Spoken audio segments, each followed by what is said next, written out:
And I'll encourage the rest of us to grab a Bible, and you can turn to 1 Corinthians chapter 7.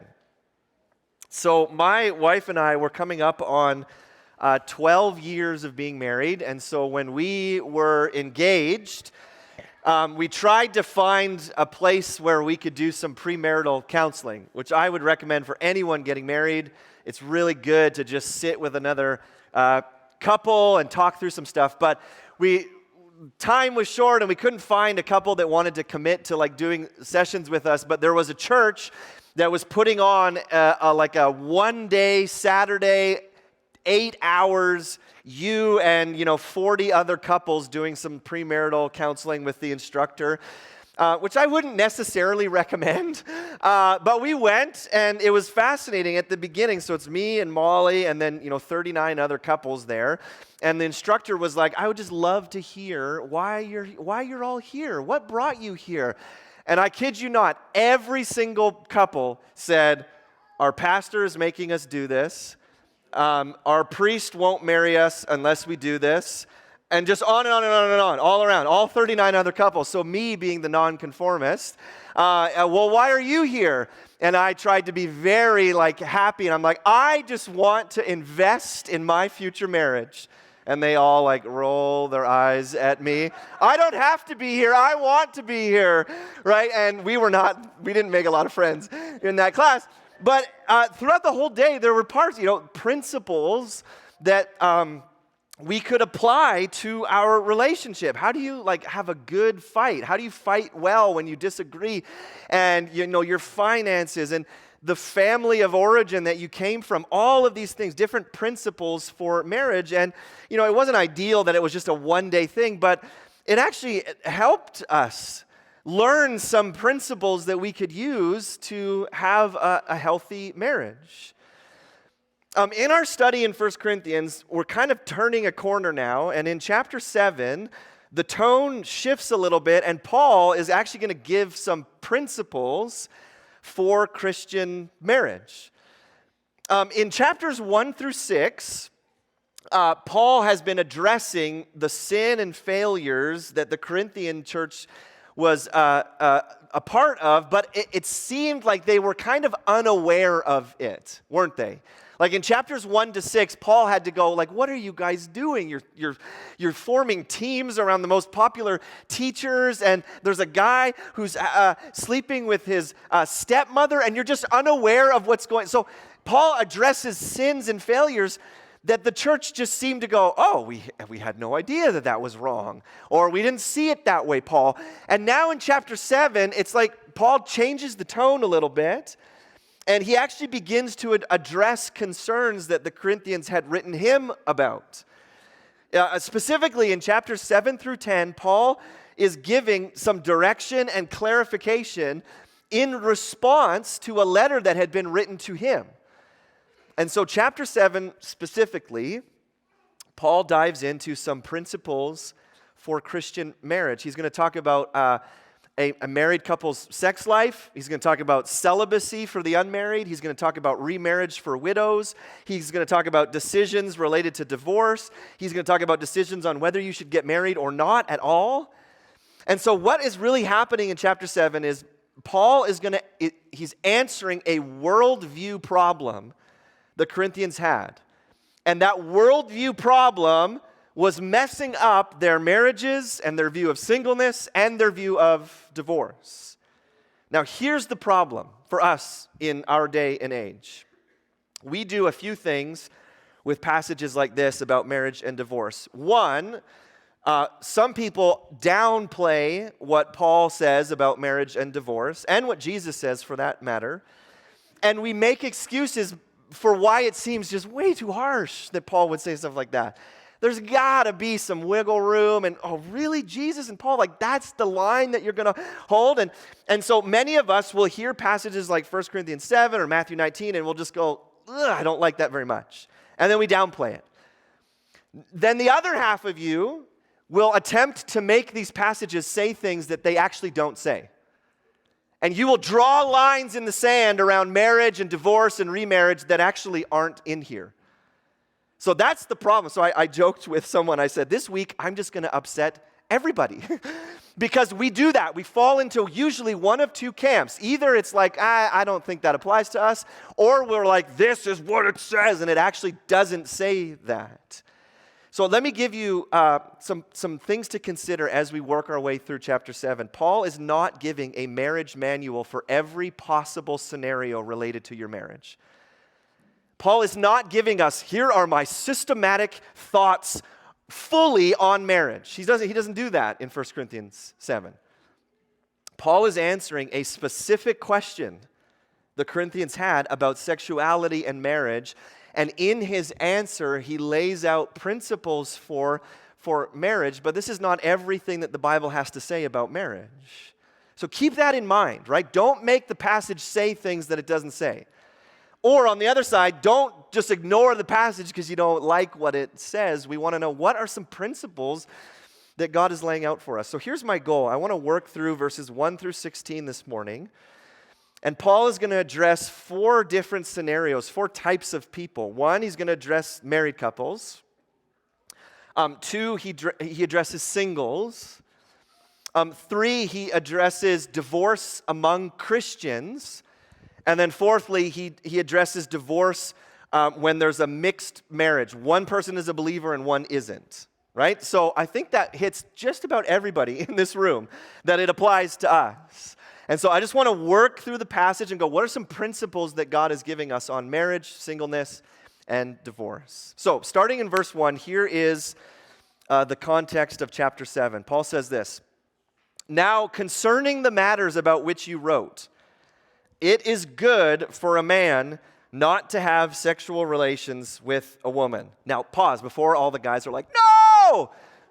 Paul is responding to a Corinthian worldview, right? That's why in your Bible, most of them have the quotation marks, "now concerning about which you wrote."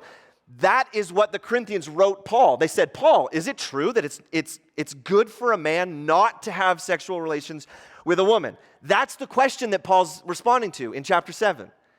He's going, let me respond to what you wrote to me. And so think about this worldview. There were some in Corinth who had the worldview that you should just not have sex ever for any reason, even if you're married. It's just bad, right? And so they're asking Paul, is that true? Is it good for us to just abstain from all sex?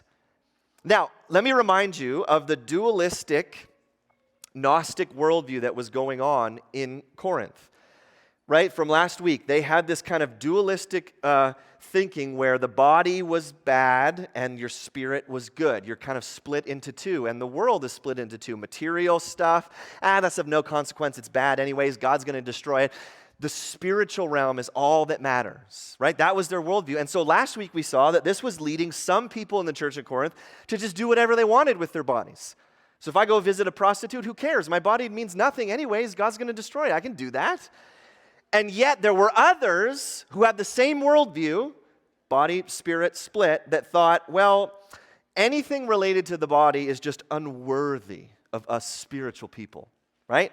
And so dualistic thinking, it leads either to license, where you just go, I can do whatever I want, or it leads to asceticism, which is basically, I'm going to just deny myself everything related to the body. And so some people in Corinth thought that sex of any kind was bad, and discouraging sex even for married husbands and wives. You shouldn't even have sex with your spouse. It's bad. And they were advocating for strict sexual abstinence. They said it's mandatory for Christian life. If you want a higher spiritual path, you'll deny yourself that. And they were arguing abstinence within marriage. And some were arguing, you can kind of glean from how Paul responds, some were arguing that actually since it's too difficult to abstain when you get married, well then you should just get divorced. If no sex is a higher spiritual life and you're married and you're tempted, just get divorced then. Singleness is the way to go. And especially if you are a believer and you're married to an unbeliever, they're going to pollute your spirit, so for sure divorce them. Right? You're a higher spiritual being now. And so this is bleeding into their relationships, this Gnostic, dualistic worldview. One scholar, I really appreciated it, he kind of fleshed out what he thought the Corinthian view might have been. He said, maybe, again, take it with a grain of salt. This is just one guy's musing. Maybe this is what the Corinthians were saying to Paul. Paul, since you yourself are unmarried and are not actively seeking marriage, and since you've denounced sexual immorality in your letter to us, is it not so that one is better off not to have sexual intercourse at all?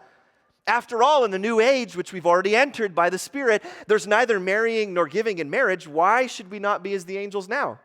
Besides, since the body counts for nothing, if some wish to fulfill physical needs, then there's always the prostitutes. Like you can see that that's probably not far off of the Corinthian thinking. Paul, you're single. You're not trying to be remarried. So sexual immorality is really bad. So shouldn't we just abstain altogether? Shouldn't we just live as single people, divorce our spouses, divorce our unbelieving spouses, and just live like you, Paul, single and abstaining?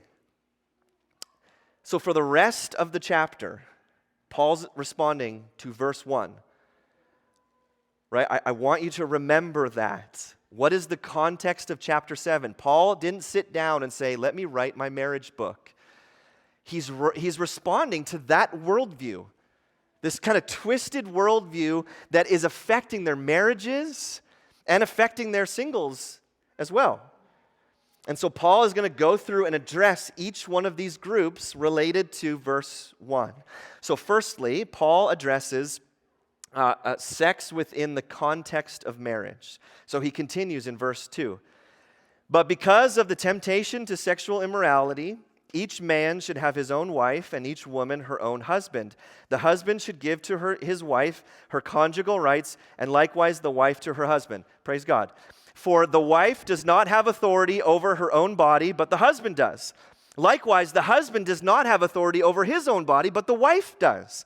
Do not deprive one another, except perhaps by agreement for a limited time that you may devote yourselves to prayer, but then come together again so that Satan may not tempt you because of your lack of self-control. Now, as a concession, not a command, I say this. So Paul's first group that he's addressing is married couples. And again, remember, there was thinking in the Corinthian church, even if you're married, don't have sex with your spouse. It's bad.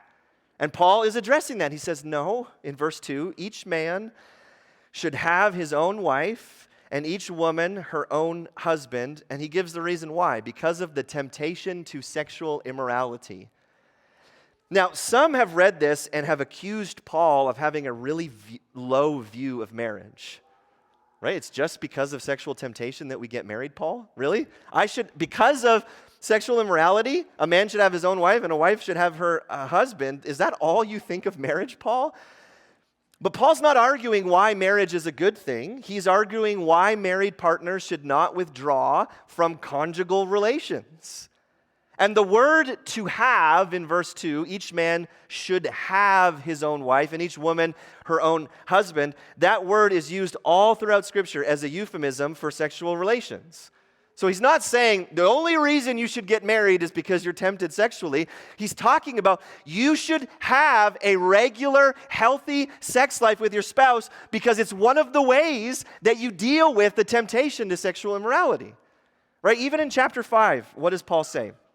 When he hears about this kind of sin going on, he says, a man has his father's wife. He's talking about sex. So that's what Paul is saying. It's good for a man to have his wife and a wife to have her husband because it is one of the ways that you can battle sexual temptation. Because of all of the sexual morality in the world, you should have a healthy sex life. Verse 3, Paul says, husbands, give your conjugal rights to your wife and wife to your husband. Verse 4, the wife doesn't have authority over her body. Her husband does. Likewise, the husband, you don't have authority over your body. Your wife does. So notice that there's actually mutuality when it comes to a husband and a wife's sex life. And what Paul is getting at is that you are one flesh now, meaning you don't own your body anymore. Your spouse does. and vice versa. And the verb there about, the body belongs to your husband, or the authority, and vice versa, it's exousia, and it means that your spouse has rights over your body. They have exclusive claim to it. So what Paul is saying to this first group of people is sex within marriage is good. It's blessed by God. There are relational and spiritual benefits. And one practical benefit is that a healthy sex life reduces the temptation to engage in sexual sin. It doesn't remove it, but it reduces it. That's why Paul says in verse 5, don't deprive each other. Except, perhaps, Paul says, for a very limited time, to pray. But you need to agree about that. But then, what does Paul say? Come together again so that Satan doesn't tempt you. So can we just, press pause here and come over here for a second for a really key point of application for husbands and wives? Husbands and wives, you are not allowed to withhold sex as a way to punish your spouse or to get back at them. Paul says, do not deprive each other. Don't do that. Don't play that game where I'm going to just hold out and now I'm punishing him or her because I didn't like that thing they did. And well, if you want sex again, well, you got to do Paul says, don't do that. Don't play that game. Don't deprive each other. Paul says, if you're going to agree to have a period of abstinence in your marriage, you both have to agree on it. Which every husband here is like, don't worry about that. I don't agree to that. But he says if you have to agree on it to go, you know what? We want to focus time to fasting and praying in our spiritual lives. We're going to take a week and just be abstinent for the week or two or whatever it is. Paul says you must agree, and he says, but do it for short periods of time. Why? So that you don't lose self-control and you're not tempted to sin in that. So here's what's so practical about the Bible and amazing. Your abstinence in your marriage for spiritual reasons, right? If you go, well, I just feel like we need to refrain from sexual relations in our marriage just to focus on God. Paul is saying it actually may not bring you closer to God. It actually will make you more vulnerable to Satan. So don't just kind of with this spiritual, I must pursue higher spirituality, and therefore, Paul says, yeah, don't do that. If you want to just take a break and have some abstinence in your marriage for a little bit to pray together, fine, but don't make it for a long period of time. Come together again so that you're not tempted. And then he says in verse 6 that this is a concession, not a command. What is? What is a concession, not a command? The fact that couples would take periods of abstinence to focus on spiritual things. Paul says that's not a command. You don't have to do that. I'll allow it. I'll permit you to do that. But it's not necessary for you to be super spiritual to refrain from sex within your marriage. Paul says it's not a command. So you have to understand, Paul is way ahead of his time here. People in the ancient world only viewed sex as for the sake of procreation or as a pleasurable experience for men that women provided. And Paul here is completely revolutionary, saying actually sex is meant to be enjoyed between a husband and a wife, and there's mutuality. You don't own your body, your spouse does, and vice versa. It's not just for a man's pleasure, it's for a husband and a wife's pleasure.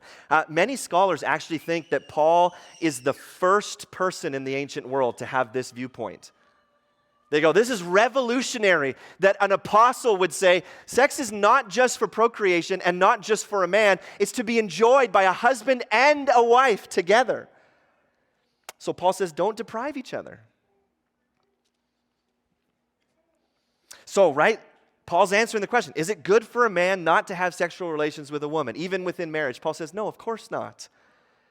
Enjoy, husbands and wives. Enjoy the gift that God has given you. Don't deprive each other. Now, Paul then moves on to address singles. Okay, so the church could go, okay, well, sex within marriage is fine, but it's probably way better and way more spiritual to just be single and not have sex, right, Paul? Like, if those married couples have to do that, that's fine. But it's like, if we're single and we stay single, then we're kind of like, whoo, we're up here now. So he says this in verse 7, I wish that all were as I myself am.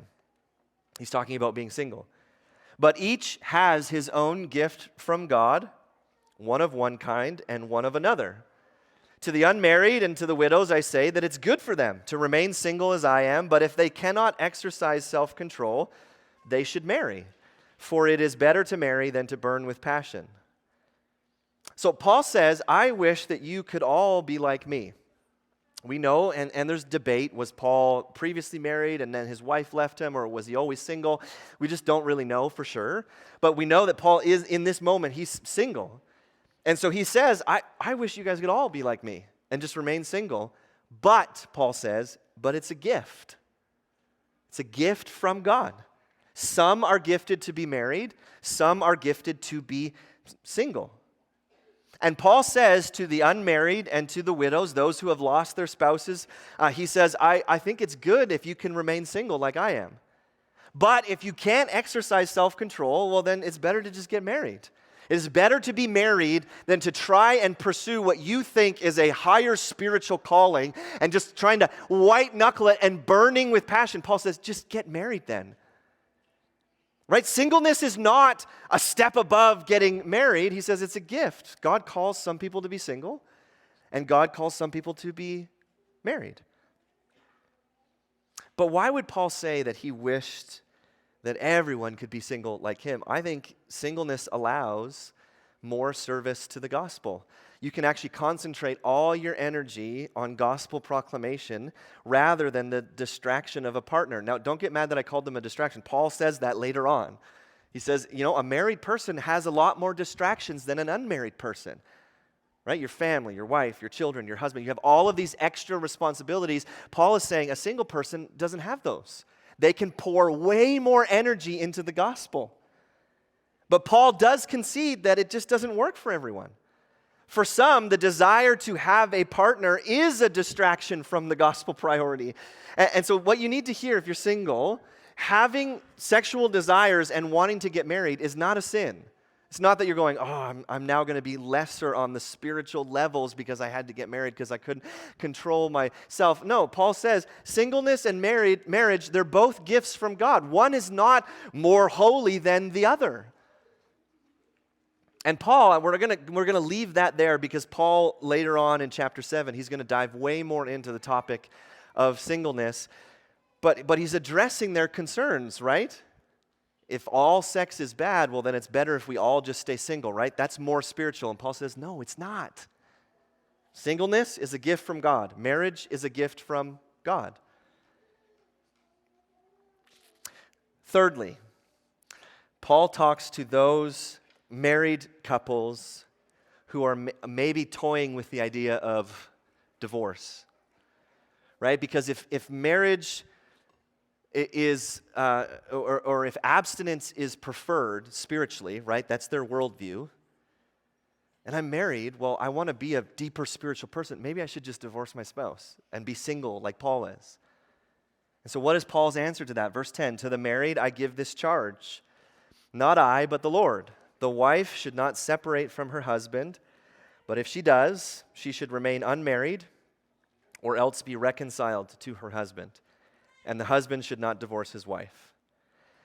Paul is talking about divorce among believers. And we know that because the very next section he talks about divorce where someone's a believer and someone isn't. So here you have two Christians, two followers of Jesus. What do we do? Do we get divorced? So what does Paul mean in the brackets, right, where he says, to the married I give this charge, not I, but the Lord? What Paul is saying is that Jesus has already taught on this, and Paul's view is not any different from Jesus. Right? Jesus in Matthew 19, when he's asked about divorce, he says that a man and a woman, this is my paraphrase, should not get divorced except for cases of sexual immorality, or else those two people will commit adultery. And so when Paul says to the married believers, I'm giving this charge, well, actually it's not me, it's Jesus, because my opinion lines up with what Jesus said. He says a married Christian couple should not get divorced. The wife should not separate from her husband. The husband should not divorce his wife. Now, those two words, there's no difference between separation and divorce in the biblical world. So, in our day and age, we have made them different. Well, you can separate and live apart and blah, blah, blah. And then separation is usually just the next step towards divorce. When the words are different, but there's no such thing as separation in the ancient world. Separation is divorce. That's how they viewed it. So it's just different words to describe the same thing. Paul is saying the wife should not divorce her husband. The husband should not divorce his wife. Now, in the ancient world, there were different rules about divorce. The Roman view, divorce was very frequent and very easily accessible, especially for a man. But Roman law permitted either a husband or a wife to divorce their spouse for any reason. In the Jewish world, in the Shema, which was kind of a Jewish sect or a way of thinking, the Shema was divorce is only for cases of unfaithfulness. And then you had the Hillel, which was another Jewish camp, and they allowed divorce for anything. There's actually recorded in some of their writings, speaking of a husband, he may divorce her even if she spoiled a dish for him. So if it was like your wife burned dinner, divorce. That's how easy it was for those groups of people. So Paul's teaching goes against so much of the easy divorce of that day and of our day. Jesus said, you may not divorce except for cases of sexual immorality. And what Paul is saying here is two believers, two followers of Jesus should not divorce. And if someone does, Paul goes on to say, well, then that individual must remain unmarried or go and be reconciled to their spouse. So notice, Paul's saying, here's the command, don't get divorced. Should you choose to disobey the command of God, then here are your options. You can stay single or you can pursue reconciliation with your spouse. I want you to see this because notice that Paul doesn't say, look at verse 10 or verse 11. The wife should not separate from her husband, but if she does, Paul doesn't say, kick her out of the church and never speak to her again. He doesn't say that, right? I think, here's what I said at the beginning. We've taken divorce and we've made it the worst possible thing that an individual can do. And if you do that, then we're cutting off all communication. Paul doesn't say that. Paul says, okay, if you choose to walk down that road, here are your options now. You can remain single or you can be reconciled to your spouse. Can they still come to the church? Paul doesn't address that. Can we still have fellowship with them? Paul doesn't address that. Don't make the text say things it doesn't say. Now, I need to, as an aside, I know so many questions come up, so many, that Paul doesn't address in this passage. Now, it doesn't mean that we shouldn't address them, but the Bible isn't explicit. What about abuse? What about a husband that is beating his wife every single day? Would we as Christians say, tough luck, Paul never talked about it? What about a spouse that is addicted to drugs and is ruining their family and it's not safe for their kids to be home and they've lost all their money? Would we say, oh, sorry, the Bible doesn't talk about that. Got to stay with them. Right? There's certain topics that are just not addressed. Paul doesn't address those. And they're complicated that we as Christians need to wade into with godly wisdom that Paul and the Bible gives to us. But Paul nowhere gives a black and white answer for what about this and what about this case and what about this case. And Paul doesn't give us answers to every single scenario. And so as followers of Jesus, with fear and trembling, filled with gentleness and grace, we enter into those scenarios going, okay, what would the Lord have us do? But here is what Paul is saying. He's saying, above all, two believers, two followers of Jesus who love the gospel and whose lives are dedicated to Jesus as Lord, you should be able to be reconciled.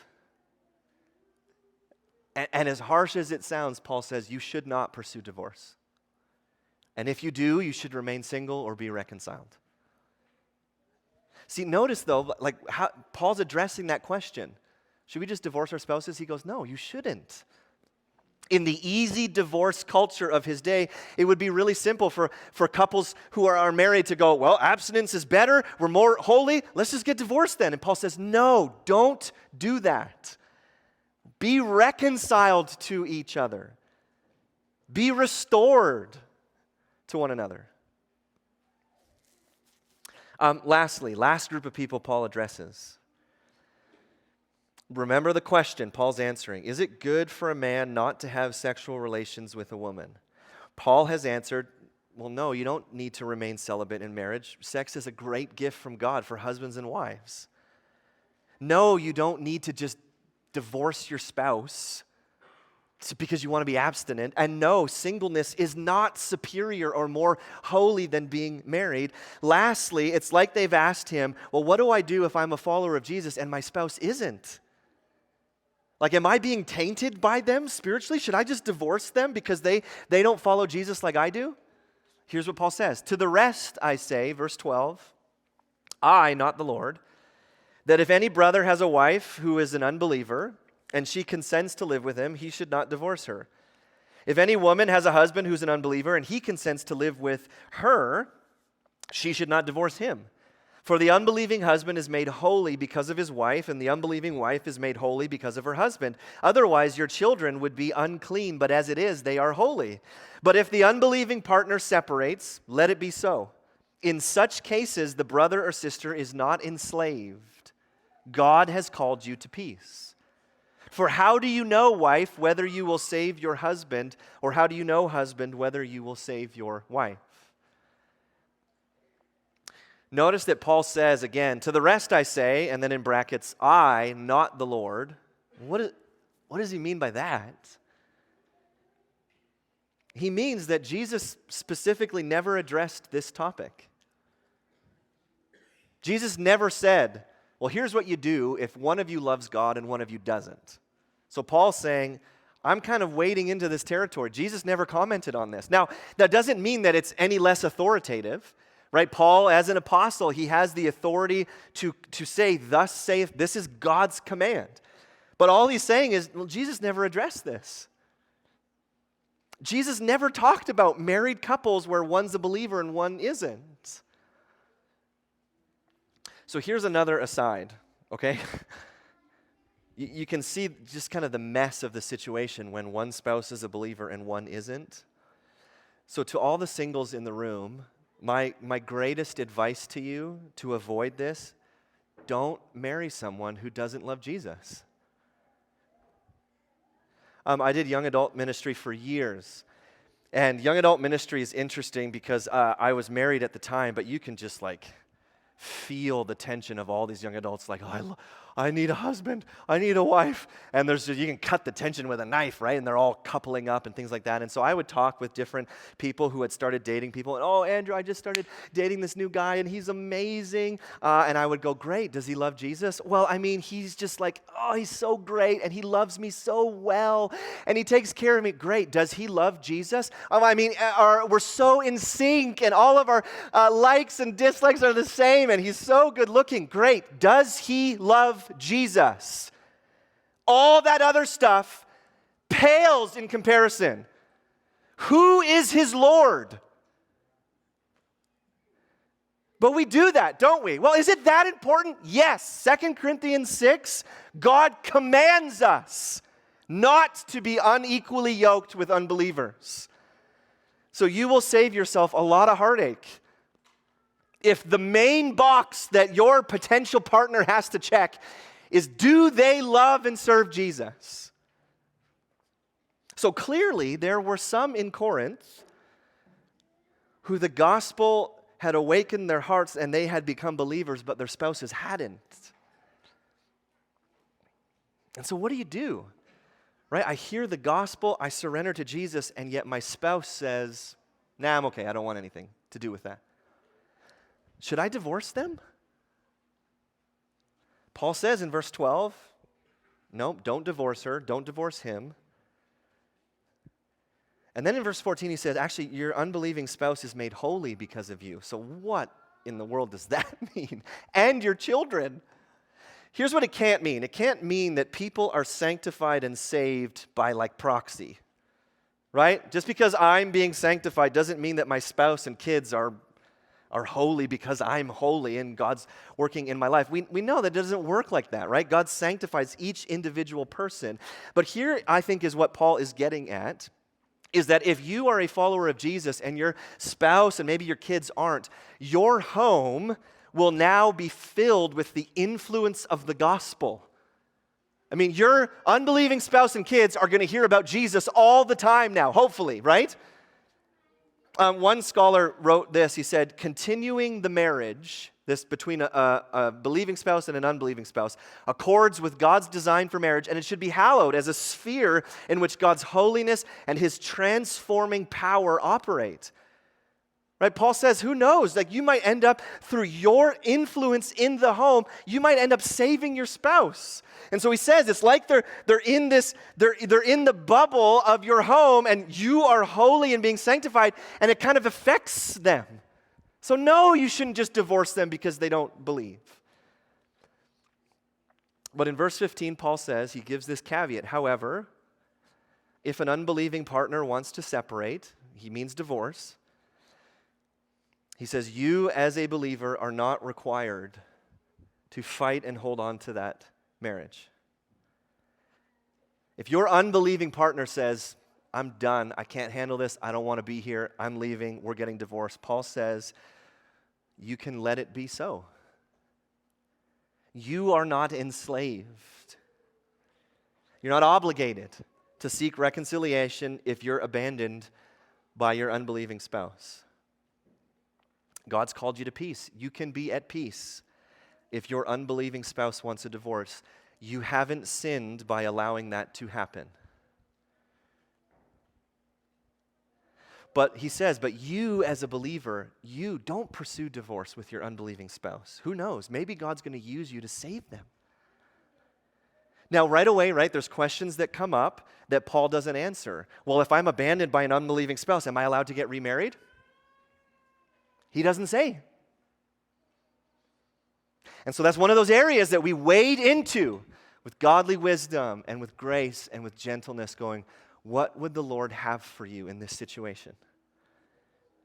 So I hope you can see, I mean, there are some significant worldview issues going on in Corinth. And their dualistic line of thinking is affecting their view of marriage, their view of singleness, their view of sex, their view of divorce. And I think that there's principles in this for us as well, depending on the stage of life that you're in. It affects our view of a healthy sex life within marriage, right? The mutuality of I'm going to meet my spouse's needs sexually, right? Listen, this flies in the face of our world where sex has become about me and my needs, and you need to fulfill me. And the Bible says, no, it's actually mutual. It's between you and as husband and wife. Fulfill each other's needs. Stop thinking about yourself. Think about them. This passage should hopefully give us a proper view of singleness and marriage. Listen, as Christians, as churches, we've done a terrible job of this. Where we go, oh, you're single? Ooh. And it's like you're cursed by God. Paul would say, no. If you are single, maybe God has called you with that gift so that you can be on mission in his kingdom. You're not cursed because you're single. Singleness, gift. Marriage, gift. And then I think it gives us some principles for a proper view of divorce among believers. And between mixed marriages where one spouse is a believer and one isn't. Like I said at the beginning, some of us, we find Paul's words and Jesus' words about marriage and divorce just way too harsh. We just go, oh man, I don't like that. And then we try and we find ways around it. And then on the flip side, there's many of us who make divorce the worst possible sin you could ever possibly commit. And we come down so hard on people and we reject them and we banish them from our churches because how dare you do that?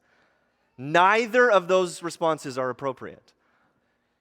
And Paul doesn't offer a one-size-fits-all approach. Notice that he doesn't answer every single question we have about all of the possible scenarios. He argues with spiritual insight, but it's like Paul knows, man, life is complex. Jesus never had to address mixed marriages between believers and unbelievers. It's messy. It's complex.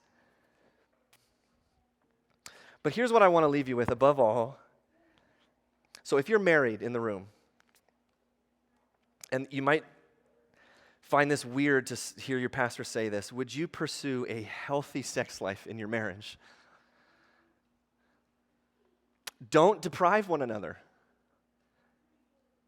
Right? Don't play those games where I'm going to withhold, and then if he doesn't do what I like or she doesn't do it, then I'm going to be angry. Just enjoy this incredible gift that God's given you. With one of the benefits being, it is a help in the fight against sexual temptation. It doesn't remove it, but man, it helps. If you're married and your marriage is on the rocks and both of you claim to follow Jesus, I would just encourage you, before you believe the culture's view that it's about your entitlement and your freedom and your this and your that, and we're just going to divorce, would you pursue reconciliation? Call a counselor, get a mediator, say, we have to figure this out. We both claim to love and serve Jesus. We can do this. We can be restored. If you're here and you're married and your spouse is not a Christian, I want you to hear it. Don't feel like you're less than spiritually. But I would encourage you, make your home a place that is just drenched in the gospel.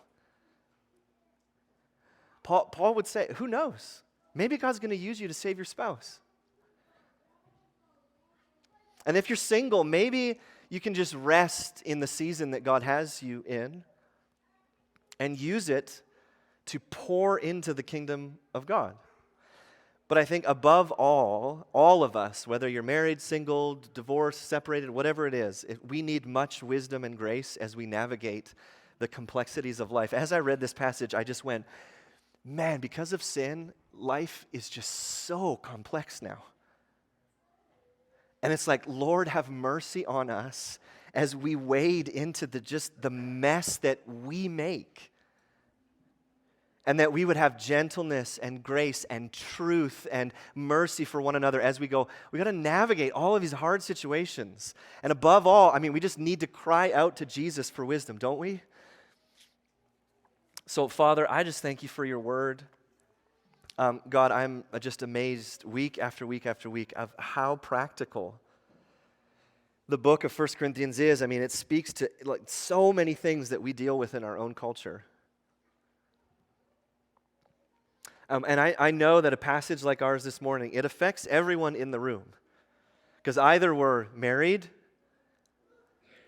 or we're single, or some of us are divorced, some of us have unbelieving spouses, some of us, our parents got divorced, and it really impacted our lives. And so, God, I think we see your heart in this passage, where your heart is for a husband and a wife to be married until the day that they die or till the day that you return, and to enjoy this incredible gift of marriage that you've given us. When problems arise and sin happens and hurt happens, I think we can see that your heart is that husbands and wives are reconciled and restored to one another. And yet we also see in this passage just the complexities of life since the fall. And God, you give, or Paul gives such good advice for all of these different scenarios, and yet he doesn't answer every scenario. Because above all, Jesus, we just need much wisdom. Oh God, would you give us mercy as we wade into just these complex situations and seek to speak truth, and yet with gentleness and love and grace and mercy. So God, I pray that we as a church would just be a place that holds up and honors marriage and singleness, both as gifts from you, that we who call North Peace home would say, no, I'm not going to just divorce my spouse. I want to pursue reconciliation. I want to be restored to them. That those who call this church their home and their spouses are not believers, that we would come alongside them and go, how can we help and how can we equip you to bring the gospel into your home? So Jesus, just thank you that you have given us your Spirit to help us as we navigate life until your return. And so God, I just thank you for your word, and I pray that Holy Spirit, you would just continue to do the work in our hearts as we leave this place. And I just pray all of this in your mighty name, Jesus. Amen.